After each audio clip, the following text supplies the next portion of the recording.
estamos aqui para adorar ao nosso Deus, né? Então, vamos lá. Você põe para mim, Arthur, por favor? Vamos meditar na palavra do Senhor. Acho que algumas mensagens importantes, né? Amanhã, segunda de oração, né? Então, para aqueles irmãos que têm o costume que está já na sua rotina a oração, amanhã é o dia da oração. Para aqueles que não estão no costume, né? Amanhã é um bom convite para começar a colocar essa cultura, esse hábito em prática. Então, é um bom momento para fazer essas coisas, tá bom? Outra coisa que nós precisamos lembrar é que não no próximo final de semana, no outro, nós vamos estar iniciando aí, finalizando na realidade, o encontro do Homem ao Máximo. O irmão Wesley, o irmão Maurício tem guiado uma turma, a Fabrícia e a Emília mais uma turma, e está chegando no final, e a gente tem aquela cerimônia de formatura, aquela cerimônia bonita, que os homens vêm com a camisa preta, né? Que as mulheres vêm com... É lenço? Como que é aquilo lá? É lenço, né? É Sharp, é mais chique, né? Sei lá. Então, está chegando o momento para prestigiar. Acho que é um ano que... Quem lembra o que o pastor falou no início do ano, ele falava em dois pilares que nós deveríamos trabalhar, que era família e discipulado. E o Homem ao Máximo, Mulher Única, ele veio suportando um pouco isso, né? Trazendo um pouco de discipulado, buscando família. E a gente termina o ano aí com 25 homens aproximadamente trabalhando ali com Homem ao Máximo, 20 mulheres trabalhando Mulher Única. E ali mudando vidas, famílias, Deus restaurando histórias, renovando casamentos. Então é um momento de alegria para nós, não é o próximo final de semana, o outro. E falando em alegria, nós vamos hoje meditar na palavra do Senhor, renovados pela alegria do Senhor. Então nós vamos meditar um pouco sobre alegria. E aí eu gosto de começar com uma pergunta. E aí a pergunta que eu trago para os irmãos aqui é... O que mais te traz alegria? O que te traz alegria? Aí aqueles crentes de plantão logo vai pôr a sua auréola de santo e vai falar, não, Jesus, a salvação. A gente já começa a ouvir já essas mensagens, né? Mas o que traz alegria pra gente? Daí a gente vê aqueles jovens casais, namorados assim, aí o encontro dos dois, né? Nossa, que o olho brilha, eles ficam ali totalmente apaixonados, alegres ali, não sabem de nada os inocentes, né? Que vem pela frente ali. Mas ali naquele momento eles estão totalmente alegres de estar um ao lado do outro, né? Ou talvez a gente vê ali outras situações, quando a pessoa torce pro Corinthians é só alegria. É vitória em vitória, a gente está sempre alegre, sempre ali na posição de vitória. Então a gente fica alegre com essas coisas. Mas também, aí eu falei, eu vou meditar sobre alegria, deixa eu perguntar para os meus filhos. O que traz alegria para eles? Daí eu perguntei para o Davi, Davi, vem aqui. O que te traz alegria? Aí o Davi respondeu, pai, eu gosto muito de jogar videogame. Quando eu jogo videogame, eu fico alegre. E eu gosto também quando eu faço gol no futebol. Eu fico muito alegre. Que momento, pai. E aí a gente assiste o futebol de sábado dos homens aqui da igreja, dos jovens, dos homens. E é muito interessante, porque depois que acaba o jogo, a gente vai para casa ali, a gente começa a ver o Instagram depois, mais pro fim do dia. E todo mundo que marcou um gol tá mostrando no Instagram lá que fez um gol, né? E um marca o outro que deu passe, o outro que quer concorrer ao Puskás lá, o gol mais bonito do ano. E a gente vê... Obrigado, Wesley. E a gente vê que aquilo traz alegria mesmo, traz uma satisfação, traz uma plenitude. E aí eu perguntei para a Catarina, falei, Catarina, e você, o que te traz alegria? E ela falou, pai, primeiro ela foi igual a Val, Jesus. Eu falei, tá bom, filho, eu também acredito, mas a gente tem que tomar cuidado com religiosidade automática, né? Ela sabia que eu estava preparando um sermão. Então ela veio, meu pai está falando sobre a Bíblia, eu vou agradar ele, o que me agrada? Jesus agrada meu pai agrada eu agrado todo mundo sai ganhando essa matemática. Mas aí eu falei, não filha, vamos falar outras coisas. O pai ficou muito feliz, mas fale outras coisas. Eu gosto de brincar com as minhas amiguinhas, eu gosto de boneca. Então, filha, então interessante. E aí eu falei assim, então tá bom, agora a gente já sabe o que traz alegria para duas crianças, às vezes para um jovem, para um adulto, um relacionamento. Mas o que traz a tristeza? O que nos tira a alegria? Temos que pensar sobre isso. E aí eu comecei a pensar sobre isso. O que tira alegria muitas vezes do nosso coração? Aí talvez alguns podem pensar aí, né? Eu tiro alegria quando eu tenho uma discussão com a minha esposa. Nossa, isso acaba comigo, tira a minha alegria. Ou talvez com um cunhado, vizinho, tenho uma dificuldade em família. Isso acaba comigo, traz uma tristeza grande. Ou talvez a gente vê pessoas ali que não têm um bom relacionamento com os irmãos. Também tira alegria. Mas aí eu queria pensar um pouquinho, como que está o nosso combustível aí de alegria? Pensar um pouquinho, refletir de uma forma sincera, lembrando que Jesus acessa o nosso mais íntimo e profundo das nossas almas. E pensar um pouco como está a nossa alegria. Porque quando nós levantamos domingo à tarde ou de manhã para ir para a igreja, nós vamos lá, temos todos um ritual, né? Nós vamos, tomamos banho, aqueles que gostam de tomar um banho, aquele que precisa tomar um banho, toma um banho. Ele vai, se arruma, coloca uma roupa boa. Se vai pregar, tem que ter a roupa melhor ainda e torcer para servir a roupa que está engordando. Mas aí você vai ter todo aquele ritual. Mas muitas das vezes a gente vai, pega a Bíblia e tem um acessório novo que os irmãos estão trazendo para a igreja. Sabe o que é? É o sorriso social. A gente está destruído por dentro. A gente está acabado. Mas para a sociedade, eu preciso aparentar que eu sou forte. Eu preciso aparentar que eu sou independente. Mas meu combustível está lá na reserva. Eu estou quase parando, triste, abatido. Mas eu passo, pego minha Bíblia, coloco o sorriso social no rosto e vou para a igreja. A gente vê hoje em dia como é difícil com as questões do dia a dia, cansaço de escola, trabalho, faculdade, a cobrança, né? A gente vê nossos jovens aí no Enem. Nossa, ainda bem que não é da minha época não, irmãos, porque você não é de Deus, não. Várias horas ali com os assuntos, com os negócios puxados, achando que um adolescente, um quase jovem ali é obrigado a saber tantas coisas sobre o mundo, sobre a rotina, e é uma pressão em cima deles. Ou talvez a cobrança por resultados e metas no nosso trabalho. Quem é empresário, a dificuldade com imposto, fiscalização, com empregados, com como manter tudo em ordem. Aquele que é funcionário, a cobrança do chefe, a pressão de entrega de resultados, o resultado nunca está bom, a meta sempre tem que crescer, sempre tem que dobrar, nunca está razoável.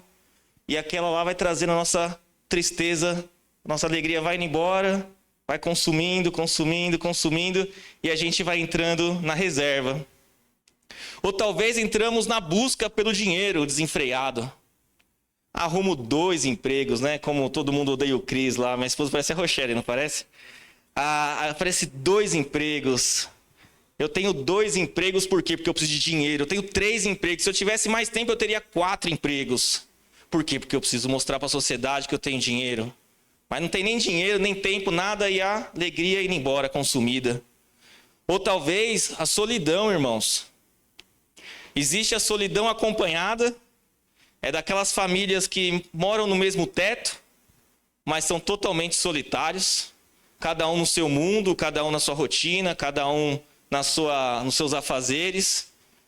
Mas ninguém conversa com ninguém, ninguém compartilha com ninguém as coisas e a alegria vai embora.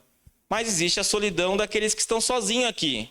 Uma cidade de trabalho igual Pouso Alegre, uma cidade aqui que passa muitos jovens que vêm estudar. E aí, quando acaba o dia, que tira o sorriso social e chega em casa e vai deitar naquele quarto sozinho, aí a tristeza volta a mostrar e a alegria que foi totalmente embora novamente.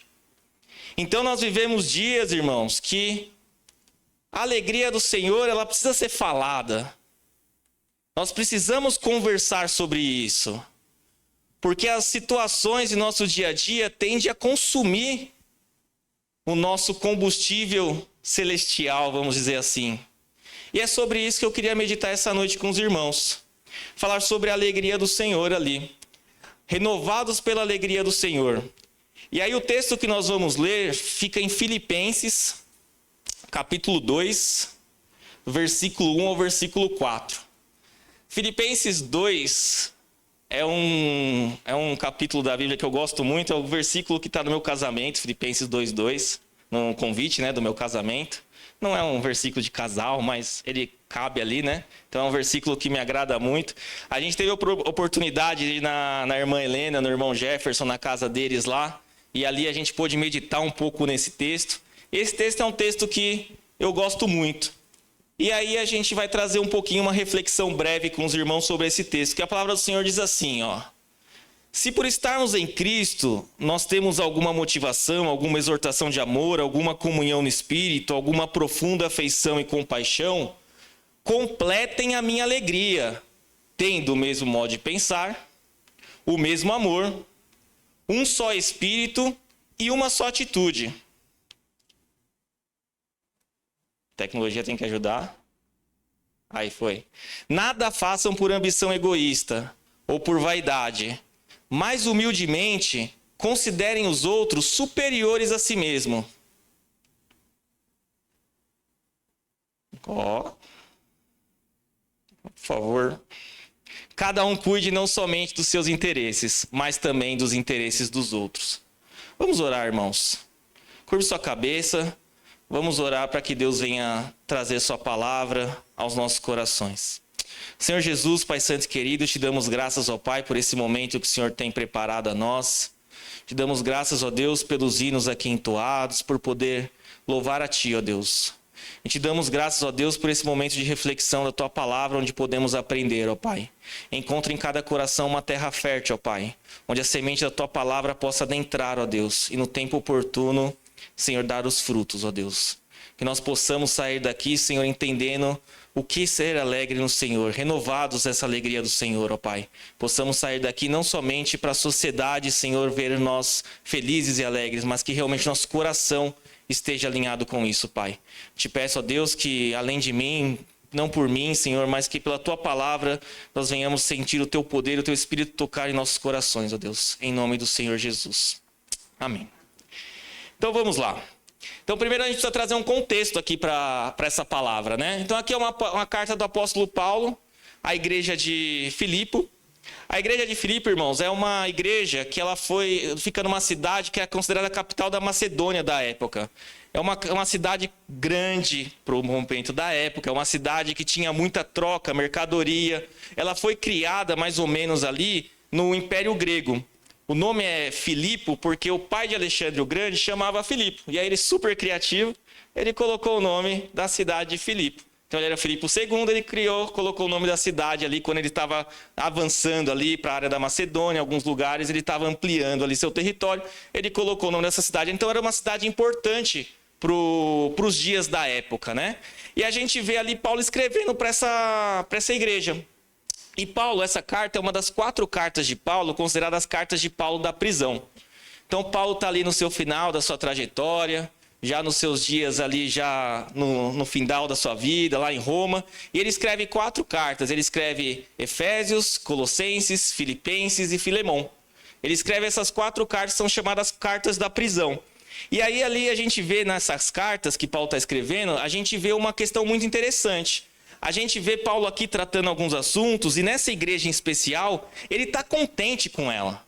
Então, quando a gente estuda ali Coríntios, a gente vê ele corrigindo desvios, né? A postura da igreja não está legal. Quando a gente estuda Colossenses, quinta-feira é um convite, a gente estuda Colossenses. Quando a gente estuda Colossenses, a gente vê ali ele corrigindo doutrinas erradas, algumas coisas ali de costumes judaicos que precisava ser corrigido. Mas quando ele trabalha ali com a igreja de Filipe, ele está trabalhando ali, ele está contente. E ele fala assim, ele está agradecendo por quê? Porque eles cooperam com a obra.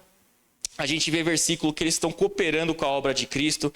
Eles ajudam em oração, ajudavam financeiramente e buscavam preservar a doutrina de Cristo.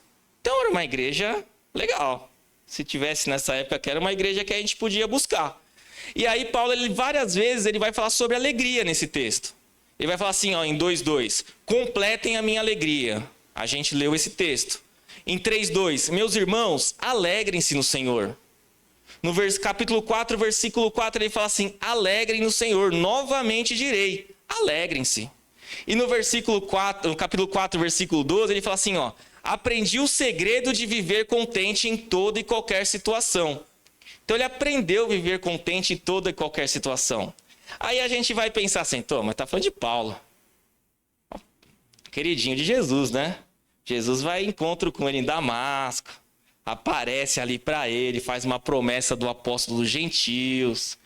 Um irmão ali que é difícil comparar, né? A gente tá falando de Paulo. Mas daí a gente vê aqui e dá uma pensada rapidamente aqui o que Paulo passou. Quem lembra em 2 Coríntios algumas coisas que Paulo passou? Paulo ele fala assim, você acha que a sua vida é difícil? Mas eu fui açoitado ali quase 200 vezes. Você acha que a vida às vezes é difícil? Mas eu sofri naufrágio uma vez. Eu fui apedrejado outra vez. Eu sei o que é passar fome. Eu sei o que é passar sede. Eu sei o que é passar frio. Eu sei o que é ser perseguido. Eu estou escrevendo essa carta aqui de uma prisão. Então, eu não estou falando de alegria baseada em circunstâncias. Eu não estou falando em alegria no Senhor, alegre-se, novamente direi alegre-se, mas é porque eu entendi que a alegria, ela não pode ser baseada em circunstâncias. Ela precisa ser alguma coisa que seja fortificada em nós, no nosso dia a dia com Cristo. E aí nós precisamos entender, mas como que nós fazemos isso? Como que nós buscamos essa alegria nesse contexto que nós falamos agora? Um contexto de desafios, de cobrança, de muitas vezes enfermidade, de relacionamentos frustrados, de brigas entre marido e mulher, de filhos que não obedecem ao pai. Como que nós buscamos alegria? Paulo traz uma receitinha aí. Ele fala nos versículos que nós lemos. Completem a minha alegria, tendo o mesmo modo de pensar, o mesmo amor, um só espírito e uma só atitude. O que Paulo está falando aqui? Unidade. Paulo está falando assim, vocês querem ser pleno? Completem, cheios da alegria de Cristo? Completem minha alegria. Nós precisamos, como irmãos, como igreja, viver a unidade. Unidade, irmãos, é algo que agrada a Deus. Unidade agrada muitas vezes a nós. Quem é pai aqui e tem 2 filhos? Aí os filhos lá, em casa pelo menos, né? Talvez na casa dos outros, os irmãos oraram mais e foi mais tranquilo. Mas em casa é a Catarina batendo o Davi procurando a Catarina, cachorro latindo, passarinho gritando. É aquele negócio. Mas quando tem aquele momento de paz, eles estão brincando junto, a gente fica totalmente feliz. A gente fala, nossa, que legal essa unidade dos irmãos.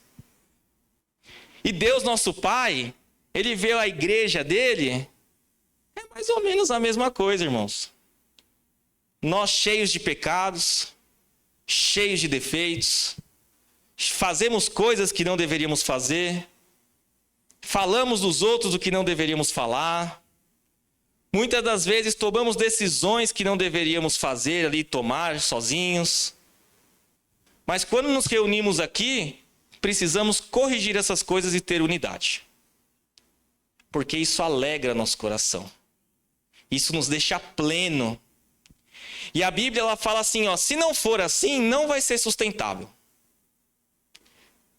Mas dá para os irmãos lá da esquerda ser de um jeito, do direito do outro, teus... Não dá.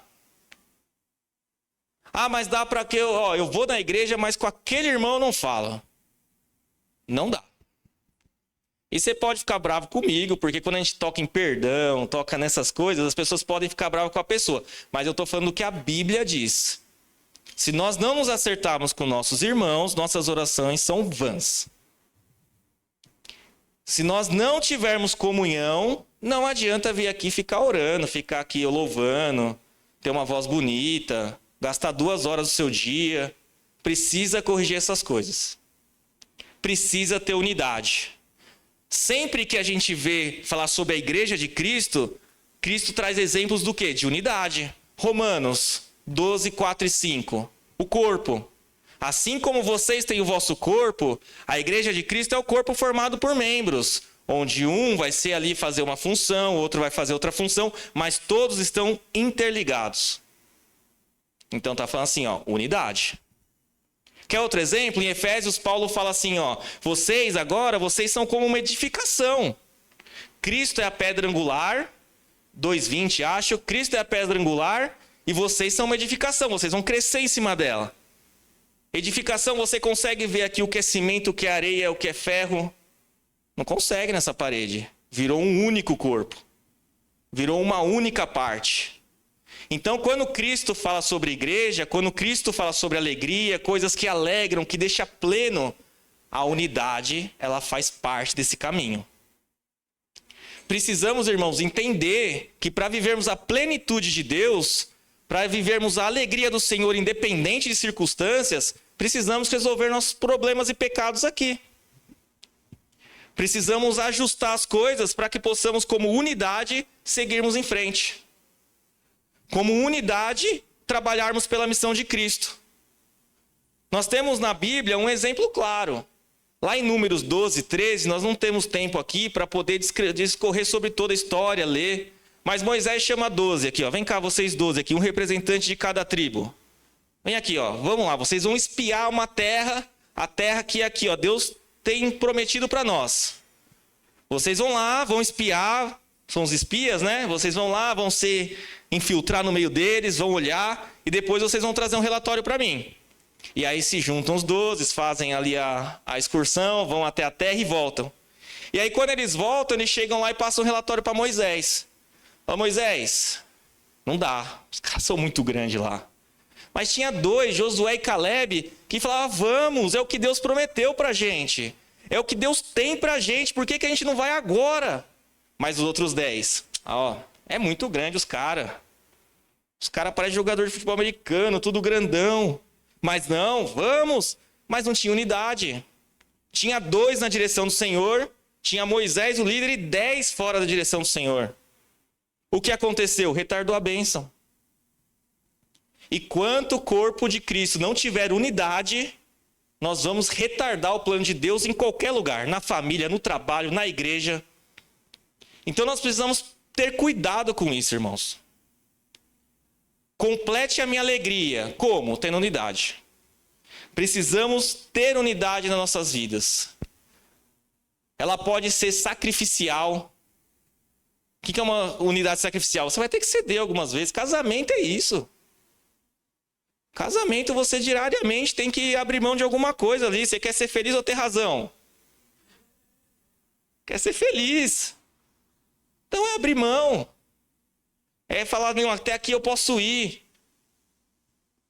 Então nós temos que ter unidade com a nossa família, unidade com nossos irmãos, unidade aqui no nosso meio. Se você é de algum grupo aqui da igreja, você precisa ter unidade nesse grupo, fazer parte de verdade desse grupo. Porque isso é o que agrada, é isso que traz alegria ao Senhor. Mas Paulo continua. E ele fala assim, ó, mas nada façam por ambição egoísta. Nada. Nem por vaidade. Mas humildemente. Considerem os outros superiores a si mesmo. Irmãos, como é difícil hoje em dia isso, que a gente quer ser o cara mais seguido da internet, que a gente quer ser influencer, que a gente acaba de sair da faculdade, a gente já quer ser gerente sênior, diretor, não sabe nem fazer nada na indústria ainda, na comércio, não sabe nada, mas já quer sair logo para gerente, já quer comandar. A gente vê as crianças pequenas já comandando seus pais, comandando ali a família, mandando no avô, mandando no pai, dando as ordens em casa. E aí a gente vai ensinar humildade. Mas Paulo está falando que nós devemos ser considerados outros superior a nós mesmos. E baseado em que Paulo está falando isso? Jesus falou sobre isso, né? Se a gente lê Mateus 20, do 20 ao 28, é uma história conhecida, que fala lá assim: chegou a mãe de Tiago e João para Jesus e falou, Jesus, quando o Senhor instaurar o seu reino, você pega um filho meu e coloca à sua direita, e pega outro filho e coloca à sua esquerda, para que eles possam reinar com você, para que eles possam fazer as coisas com você. E aí Jesus fala assim, não é sobre isso. Não é sobre isso. E aí ela fica quieta. Mas os discípulos ouviram. Os discípulos ouviram e falaram assim, ó, você viu lá? Você viu? Ela quer que eles sejam o chefe da gente. A gente tem que tirar uma satisfação disso. Eu estou parafraseando, né? Pelo amor de Deus. Mas o texto fala exatamente isso. Eles chegam lá e falam assim, ó, estão querendo sentar um lado direito e esquerdo, não é sobre isso. Daí Jesus vendo aquilo, ele fala assim, pessoal, a gente precisa conversar sobre isso. Vocês não estão entendendo. Primeiro, unidade, que a gente falou, né? Vocês têm que ser um. Mas segundo, nós temos que considerar os outros superiores a nós mesmos. E no versículo 28, Arthur, por favor, tal como o Filho do Homem que não veio para ser servido, mas para servir e dar a sua vida em resgate de muitos. Jesus não veio para ser servido, irmãos. O Deus Todo-Poderoso encarnado, o Rei dos Reis, que tinha tudo, ele não veio para ser servido. Ele veio para servir como exemplo e dar a sua vida em favor de muitos. E nós aqui na terra queremos agora ser servidos. Queremos a melhor posição na igreja. Queremos já no trabalho reconhecimento. Queremos na nossa família ali a mesa da ponta da mesa para poder ser um bambambam. Não gosto de pagar a conta, mas gosto de sentar na ponta da mesa, né? Mas porque a humildade, ela está ficando de longe. A humildade está ficando ali de um lugar muito distante de onde deveria estar. E aí a gente vê sinais nessa geração muito claros da falta de humildade. Como é difícil alguém pedir desculpa. Como é difícil, irmãos. Tem uns videozinhos da internet que às vezes a gente fica vendo, que mostra lá o homem pedindo desculpa para a esposa, né? Ele mostra uma linha reta, desculpa. Aí ele mostra agora a mulher pedindo desculpa para o esposo. Daí mostra uma linha dando volta, girando, fazendo para tentar chegar lá, dá volta, sobe, desce, e aí chega no desculpa. É ilustrativo. Estou falando de mulher, de homem. Homem pode ser, a sua personalidade pode ser difícil de pedir desculpa. Mas como é difícil hoje em dia a gente ver uma ação de alguém reconhecer o erro. A pessoa quando erra, normalmente ela não tem coragem de pedir desculpa, ela se afasta e espera passar. Mas nós vimos que para ser totalmente alegre, para completar minha alegria, eu preciso ter unidade. Mas não, eu vou lá e me afasto. Ele vai esquecer, lá na frente a gente resolve isso. Mas Paulo fala, não. Você precisa considerar os outros superior a você mesmo. Eu confesso que eu não lembro a última vez que eu ouvi alguém, não no âmbito de casa, que às vezes é mais próximo, alguém pedir desculpa para alguém. Ou quando pede desculpa, já pede aquela desculpa, mas você também fez isso. Então a gente precisa entender que isso é uma falta de humildade, de reconhecer os erros. Outra coisa, saber ouvir. A gente nem espera terminar a frase, a gente já está argumentando. Não, pera aí. Agora nós somos ali, ó, sabe tudo ali, porque agora tem WhatsApp e tem inteligência artificial. Então eu sei tudo agora. Eu sei tudo. Ou tem o do Google agora, né, que é o Gemini, né? Gemini, sei lá como vai falar, mas tem o do Google. Agora nós sabemos tudo. A humildade lá longe, irmãos. Não sabemos ouvir a voz da experiência dos mais velhos. A gente para ouvir a inteligência artificial, o que ela acha do assunto, mas não tem coragem de sentar na mesa com o vô, com a avó, com o pai, com a mãe e ouvir os conselhos de alguém que já passou por essa situação. Falta de humildade. Mas vivemos numa geração que está caminhando a passos largos nessa falta de humildade. Outra coisa que nós vemos nos dias de hoje que é claramente uma falta de humildade, a falta de gratidão. A gente passa às vezes pela pessoa que está ali na portaria e às vezes quer te agradecer, obrigado pelo seu serviço.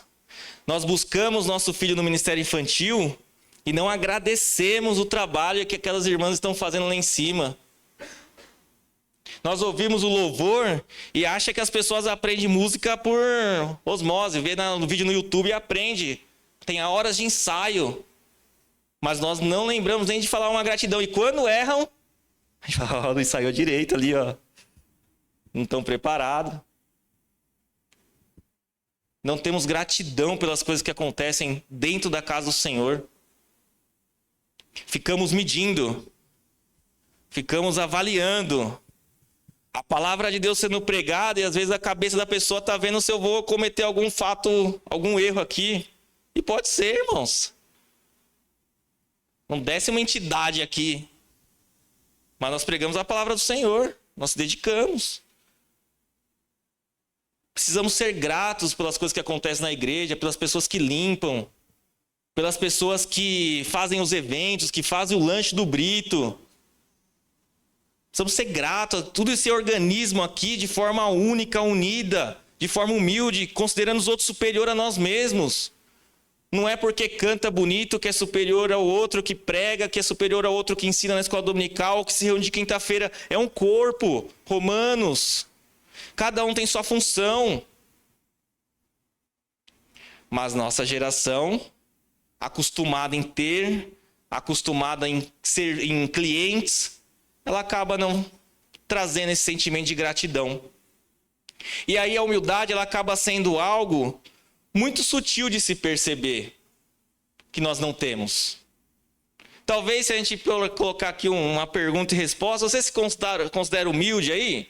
Aí todo mundo vai, beleza, sou humilde. Coloca um joinha lá. 98% se considera humilde na igreja. Que igreja abençoada. E talvez seja, irmãos, eu não estou aqui para... Eu estou falando da minha vida. Vou falar de um exemplo da minha casa. Como é sutil. Resolvemos fazer uma obra em casa. Vamos fazer uma obra e começamos a fazer a obra em casa. E a obra começa a fazer. E aí começa a ficar do formato, aí você começa a ver, você fala, eu queria que isso aqui, esse acabamento assim. Eu queria isso assado. Aí tinha uma grelha para colocar no corredor, e aí eu falei, eu quero comprar uma grelha. Daí eu fui lá no material de construção, falei, eu preciso de uma grelha. Aí ele me trouxe uma de plástico, uma de ferro fundido e uma de alumínio brilhosa, assim, né? A de plástico custava R$70. A de ferro custava mais ou menos R$110. Mas a de alumínio era R$250, mas era bonita. Uma grelha de alumínio bonita. Daí eu nem fiz conta, nada. Saca o cartão e a de alumínio. E eu levei a grelha de alumínio para casa. Aí entreguei pro pedreiro. Falei, pode colocar a grelha de alumínio. Aí ele tá trabalhando lá. No mesmo dia, uma conhecida nossa, precisando de um antibiótico, sem dinheiro para comprar, ela precisa de R$200. E aí ela fala, preciso de ajuda. Aí eu resolvo fazer conta se eu tenho. Será que eu tenho R$200? Deixa eu ver aqui. Deixa eu ver se eu tenho dinheiro para ajudar alguém. Deixa eu ver se eu posso nesse dia 7, que não é nem perto do dia 30, nem perto do dia 15, eu posso ajudar alguém. Será que eu tenho? E aí eu ajudei com alguma coisa, nem lembro o valor. E aí eu vim à noite na igreja. E aí quando a gente começa a estudar a Bíblia, a gente lembra da parábola do bom samaritano. E ali Deus fala comigo nitidamente que é religiosidade, irmãos. Passei de lado da situação dos outros. Preocupado com as minhas coisas. Preocupado com uma grelha de alumínio brilhante. E pessoas precisando, não que é errado fazer uma reforma, a reforma continua em casa. Não que é errado, a grelha de alumínio é só uma maneira de mostrar um acontecimento. Mas como deixamos a humildade do Senhor de longe, assim, ó. Incorporamos na nossa rotina situações que nós nem percebemos mais. Mas o Espírito Santo toca assim e fala assim, ó, sabe aquela palavra do bom samaritano que você fala mal do sacerdote, que é religioso? Que você fala mal do levita que passou de lado também? Qual foi a minha postura aquele dia? Nenhuma diferença com a deles. Religiosidade, falta de humildade. E aí a tristeza pega nosso coração, né, irmãos? Precisamos estar atentos aos sinais, irmãos. Não podemos guiar nossa vida no piloto automático. Não podemos sair fazendo as coisas aí, não olhando para o lado. Saímos atrasados para vir para o culto, quase atropelando as pessoas no nosso meio. E muitas das vezes precisando de uma palavra de salvação, uma palavra de reconciliação, uma palavra de arrependimento, uma exortação. Mas nós estamos correndo. Porém, se nós não abrirmos os olhos, estamos correndo na direção errada. Estamos preocupados com a grelha de alumínio, que vai estragar, que vai amassar, que vai deteriorar. E vidas que importam sendo deixadas de lado. Estamos passando de lado. Sutil. Sutil, às vezes você pode falar até que cabia a grelha de alumínio, eu trabalhei por aquilo, então não tinha nada de errado. Mas ela não pode ocupar lugar de vidas. Os outros têm que ser superior a nós mesmos. Estamos aqui para servir como Cristo serviu. E aí nós vemos muitas dessas coisas e a gente vai para o outro ponto que Paulo fala. Ele fala assim, ó, cada um cuide não somente dos seus interesses, mas também do interesse dos outros. O que Paulo está falando aqui? Serviço. Serviço é importante. Quando a gente entra no hall de membros, quem é da diretoria aqui, quem é velho de igreja, você entra para um hall de membros. Você não entra para uma carteira de clientes. Não quero frustrar ninguém aqui, tá? Mas não é uma carteira de clientes que você entra aqui e a gente pode exigir as coisas. Quando nós entramos numa igreja como essa, nós entramos e nossa cabeça fala assim, ó, entendi a missão de Cristo. A partir de agora, eu estou em missão. Estando em missão, eu tenho que fazer alguma coisa. E aí eu começo a servir. Já diziam os mais antigos que cabeça vazia é oficina do diabo. Que quem não trabalha, dá trabalho. E a gente está achando que só ficar aqui consumindo é o que Deus espera da gente. Será que é isso, irmãos? Será que é isso que traz um sentimento de alegria? E hoje na mensagem do Tom pela manhã, algumas coisas marcam, né? E aí a gente vê aquela mensagem assim, não, ontem eu fui num hospital. E ali um pastor, ele se fantasiou de palhaço. E daí minha cabeça já vai pensando assim. E aí ele entra e ele fala de Jesus para aqueles que autorizam, oferece uma oração. E eu fiquei pensando, sábado o dia inteiro. Ele tinha um sofá. Provavelmente ele tinha Netflix. Provavelmente ele tinha seus afazeres, a manutenção da sua casa. Mas ele não. Eu preciso fazer a capelania. Tem pessoas lá, tem vidas que se não ouvirem, estão fadadas aí para o inferno. Eu preciso fazer isso. E quando nós vemos essas pessoas, nós nos sentimos tão pequenos porque eu estava no sofá. E a gente vê um pastor, eu não estou falando isso, eu não conheço, não estou julgando a vida dele, não estou colocando ele como santo.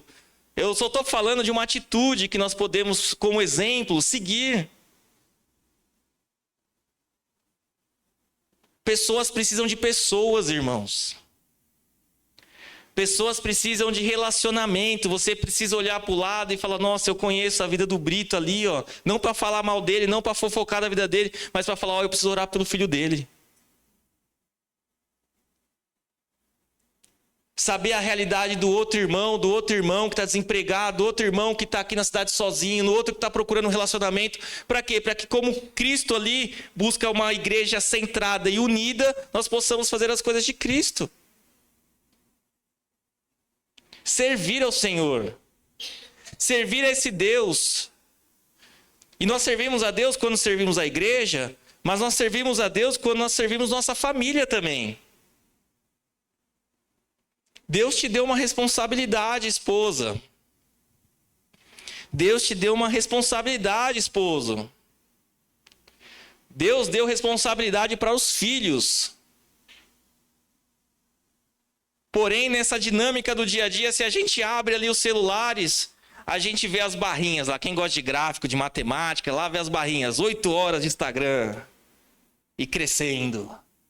10 horas de YouTube e crescendo semana a semana. Se eu não estou cuidando, alguém está cuidando para mim. Se eu não estou cuidando do meu filho, ensinando escrituras para ele, ensinando caráter para ele, ensinando atributos de Deus para ele, amor, bondade, paciência, algum influencer está ensinando coisas para ele. Algum amiguinho da escola está ensinando coisas para ele. Mas sem aprender ele não está.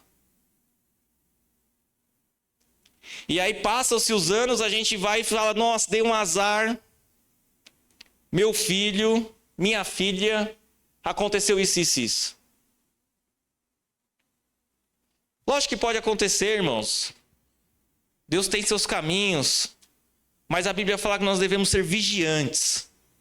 Nós não devemos descansar para isso. Dia e noite, lá em Deuteronômio 6, eu acho, fala que nós devemos inculcar a palavra do Senhor na cabeça dos nossos filhos. De dia, de noite, ensinar eles sobre isso. Sem desistir. Porque essas coisas eles não vão voltar atrás lá na frente. Eles vão lembrar da fé dos pais dele. Eles vão lembrar das experiências que passaram com seus pais. E vão trazer ali grandes testemunhos para a gente. Nós estamos em serviço, irmãos. Nós não estamos para ser servidos. Jesus falou isso. Quem vai falar o contrário? Jesus veio para servir. E nós queremos ser servidos. Ah, se não tem uma boa palavra, eu não quero ir ali não. O irmão, ele falou muito ali, ele bateu muito. Eu bati em mim, primeiro abriu a palavra comigo. Ah, eu não volto mais lá não. Eu vou para um lugar que alguém vai falar alguma coisa que me agrade. Irmãos, desculpa. Mas Jesus falou que ele não veio para ser servido. Ele veio para servir e dar a vida a favor de muitos. É Bíblia. Então precisamos entender isso, irmãos. E aí com isso a gente caminha para o final. A gente caminha e entende a fé de Paulo. Que não é a fé baseada em circunstâncias. Não é aquela fé baseada no... Se está tudo bem, tá ótimo. Se eu tenho dinheiro, se eu tenho emprego, se a minha família está em ordem, se eu estou com saúde, eu estou alegre, combustível cheio. Mas a gente consegue entender Paulo falando que está alegre mesmo preso, mesmo tendo apanhado, mesmo sendo perseguido, mesmo sofrendo ali perseguições, sofrendo ali várias calúnias. A gente consegue entender alguém sentado com uma pena na mão escrevendo: alegrem-se, novamente alegrem-se. Completa minha alegria quando vocês fazem essas coisas. Alegrem-se. A gente consegue entender essa alegria de uma pessoa assim, quando ela não é baseada em circunstância, ela entendeu que aqui é tudo passageiro. Que aqui nós vamos nascer, que aqui nós vamos passar por dificuldades, que barco vai acontecer de enfrentar tempestade, que nós vamos passar às vezes por uma doença inexplicável, que nós vamos muitas das vezes ser perseguidos no nosso trabalho. Mas eu entendi que independente das circunstâncias, se eu estou unido com o povo de Deus, eu estou em um corpo inserido aqui, com uma edificação na pedra angular que é Cristo Jesus, eu tenho alegria. Eu posso confiar no meu irmão. Irmão, eu estou com essa dificuldade aqui, ó. Você pode orar por mim e me ajudar? E dali vai vir ajuda. Através de uma oração, através de uma visita, através de ações mesmo. Alguém precisa comer, não é só oração que ele precisa, irmão. Tiago fala isso, né? Então, às vezes é comida que a pessoa precisa, é uma conta paga que a pessoa precisa, é um remédio, como eu falei aqui, que a pessoa precisa. E aí a gente está inserido. Ou talvez também como a humildade. Paulo ali, trabalhando ali, preso, prestes a morrer, servindo aos irmãos. Lembrei lá de Filipenses, lá da cidade de Filipe, aqui, aqueles irmãos que oram pela gente, que contribuem para a gente, que estão constante ali, oração pela gente. Deixa eu mandar uma carta de agradecimento aqui para ele. Apóstolo Paulo, irmãos, encontro direto com Jesus, que teve uma sabedoria aqui inspirada por Deus, mas que pegou uma pena para agradecer ali, E a gente não tem coragem de agradecer aqueles que nos servem, aqueles que nos ajudam, aqueles que estão lado a lado com a gente aqui, a gente não tem coragem de parar e agradecer de forma humildemente. Mas Paulo ele falou assim, cada vez que a gente faz isso, alegra o coração. E serviço. Tudo isso que nós falarmos, se virar só palavras, só conhecimento, entrar pelo ouvido. Eu não estou falando de salvação, irmãos. Outra mensagem. Estou falando aqui sobre ouvir essas coisas. Nossa, que conhecimento que eu tive aqui sobre Filipenses capítulo 2, do versículo 1 ao 4. O que eu faço com isso? Nada, eu coloco no meu cérebro, coloco numa caixinha, daqui a pouco eu esqueço. Precisamos transformar em ações. Precisamos transformar em atitudes. Todo mundo conhece alguém que precisa ser evangelizado. Todo mundo conhece alguém que está doente e precisa de uma palavra de consolo. Todo mundo aqui conhece alguém que está precisando de alguma coisa, ou se está precisando, a gente conhece essa pessoa e pode buscar ajudá-los. Precisamos transformar em atitude, como a igreja primitiva fazia, como a igreja cuidava das viúvas, nas suas necessidades, como a igreja orava quando Paulo estava na prisão, quando Pedro estava na prisão, a igreja estava orando, intercedendo. Como Paulo, incessantemente, após sua conversão, você vê que lá Paulo está orando, de repente ele está aprendendo com os discípulos, e em seguida ele está ensinando aos demais. Está caminhando. Transformou em ações, serviço. Precisamos transformar em serviço o nosso conhecimento, irmãos. Porque isso vai trazer alegria. Mas vai trazer canseira. Irmão, deixa eu te falar uma coisa. Os anos que eu mais fiquei feliz na minha vida foi os anos que eu mais trabalhei para Cristo. Cansava, irmão. Chegava às vezes domingo cansado.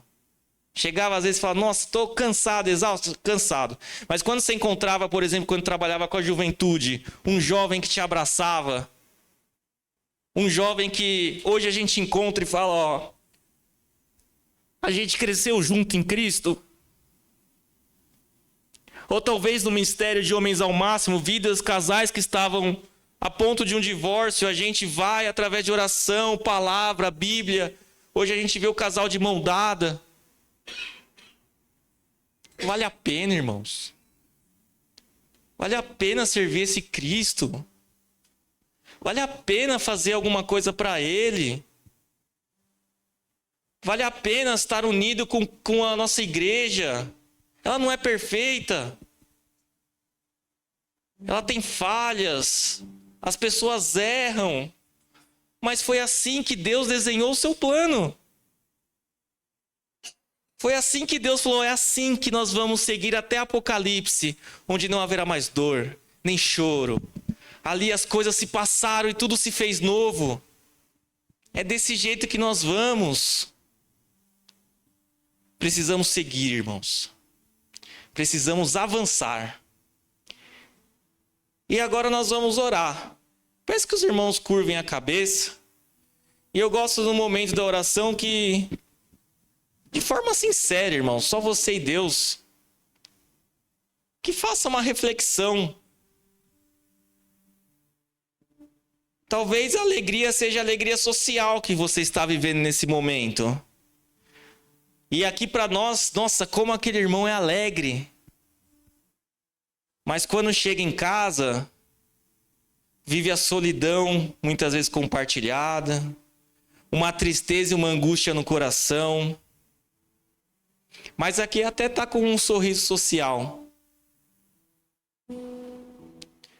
Jesus, irmãos, ele veio para dar vida e vida com abundância. Não foi para dar uma vida triste. Uma vida que quando nós entendemos realmente o que é a alegria do Senhor, nós vamos ter uma vida abundante em Cristo. E é isso que Ele quer te dar essa noite. Mas talvez as ações do nosso dia a dia, nosso meio social, nos tornou orgulhoso, arrogante. Nos tornou pessoas buscando nossas próprias coisas, esquecendo de todos os demais. Buscando nosso conforto, buscando as coisas desse mundo. Jesus também exorta nossas vidas a refletir sobre isso. E de uma forma humilde, buscar o arrependimento em Cristo Jesus. Buscar que possamos ser incomodados pelo Espírito Santo e mudar nossa postura. Mas talvez a gente já tenha um pouco mais de caminhada e o que falta é só o empurrãozinho do serviço, irmãos. Se posicione com Deus, peça direção para Deus, aonde Deus quer que você trabalhe. Não estou falando sobre igreja, estou falando sobre missão. Evangelizar sua comunidade, visitar, cuidar de viúvas, pregar a palavra em todos esses lugares. Mesmo às vezes com baixo conhecimento teológico, mas com a suficiência do Espírito Santo, que é Ele que convence o pecador do seu pecado. E uma simples palavra de um Jesus te ama, transforma a vida e gera conversão. O que falta às vezes é só o nosso passo de fé. Que agora nesse momento de oração, você e Deus, que você possa colocar isso aos pés da cruz. Que você possa sair daqui entendendo que a alegria do Senhor era independente de circunstâncias. Independente de perseguições. Mas quando nós entendemos o amor de Cristo pelas nossas vidas, é um motivo de alegria. Senhor Jesus, Pai Santo e querido, te agradecemos, ó Pai. Te agradecemos, ó Deus, pela Tua palavra, Pai, que é viva, eficaz, que nos exorta, que nos mexe no nosso interior, Senhor, buscando mudança. Te agradecemos, ó Deus. Senhor, te agradecemos, ó Pai, porque o Senhor fala que veio para servir e entregar a sua vida em favor de muitos, ó Pai. Que obra maravilhosa, Deus. Nós não temos como te agradecer, Senhor. Nós não temos o que fazer, Senhor. O Senhor já fez tudo por nós, ó Deus. E é motivo de alegria, Senhor, quando nós reconhecemos essas coisas, ó Pai. Te peço, Senhor, nessa noite, Senhor, que o Senhor possa trazer cada vez mais unidade, ó Deus, às famílias dessa igreja. Unidade, Senhor, aos irmãos da igreja, aos ministérios da igreja, à diretoria, a todas as partes desta igreja, Senhor. Dessa igreja local, ó Pai. Que nós possamos em Cristo Jesus ser reconhecido como corpo de Cristo. Como edifício edificado na pedra angular que é Cristo. De forma de unidade, ó Pai. Que nós possamos, Senhor, de forma unidade, Senhor, com a igreja, Senhor, instaurada, Senhor, que é o Teu povo, ó Pai. Não é uma disputa, Deus, não é, Senhor, quem sabe mais, quem está mais certinho, alinhado com algum detalhezinho, a vírgula da Bíblia, Deus. Mas é sobre Teu povo, ó Pai, que nós possamos dar as mãos e seguir, ó Deus, fazendo a Tua obra, Senhor Jesus, unidos, ó Deus. Se existe alguém, ó Deus, que tem algum desentendimento, alguma falta de perdão, alguma situação a ser corrigida, Pai, toca no coração, ó Deus. Para que possa, Senhor, ter estratégias, que Teu Espírito Santo possa conduzir maneiras, ó Deus, de reparar essas coisas, ó Pai. Da mesma forma, Deus, te pedimos, ó Pai, dá-nos um coração humilde, ó Deus. Tira todo orgulho. Tira, Senhor, tudo aquilo que não deveria estar no nosso coração, ó Pai. E que nós venhamos entender, ó Pai, que tratar os outros como uma forma superior a nós mesmos, ó Deus. Senhor Jesus, Pai Santo e querido, nós muitas das vezes estamos preocupados com o nosso recurso, com nossas finanças, com o nosso lazer. E esquecemos, ó Pai, dos nossos irmãos em Cristo, ó Deus. Perdoa-nos, ó Pai. Perdoa a minha vida, Pai. Perdoa, Deus. Muda a minha vida, Senhor. Muda meu coração, ó Pai. Que minhas prioridades estejam alinhadas com as prioridades que o Senhor desenhou para a minha vida, Deus. Que eu não limite, ó Deus, a Tua obra na minha vida, ó Pai, mas que eu possa fazer tudo aquilo que o Senhor quer, ó Pai. Senhor, que toda essa igreja, Senhor, de alguma forma possa Te servir, ó Deus. Possa avançar, seguir as Suas palavras e servir, ó Deus. Servir ao próximo, servir, Senhor, os necessitados. Servir através da música, da pregação, do louvor, da limpeza, da diaconia, do Senhor, da portaria, Senhor. São tantos ministérios, ó Pai. Que cada coração sai incomodado, ó Deus. Incomodado em Te servir, ó Pai. Incomodado em fazer a Tua obra, ó Pai. Fazer, Senhor, porque nós temos que entender, se não acontecer, Senhor, vidas estão indo para o inferno, ó Deus. Pessoas estão, Senhor, sem direção, entregues, ó Pai, ao destino. Mas levanta um povo forte aqui em Pouso Alegre, ó Pai. Uma igreja unida, uma igreja com uma missão em mãos, ó Pai. Levanta nossas vidas, Pai, dá aquele empurrão, ó Pai, incomoda os corações, ó Deus. Que possamos, ó Senhor, sair daqui não com sentimento de nossa, que exortação dura, Pai. Mas, nossa, que Pai que nos amas, ó Deus, e abre nossos olhos. Que alegria, independente de circunstâncias, ó Pai. Que alegria ser corrigido para não ter um final ruim na nossa vida, Deus. Que alegria, Pai, poder mudar a tempo, Deus.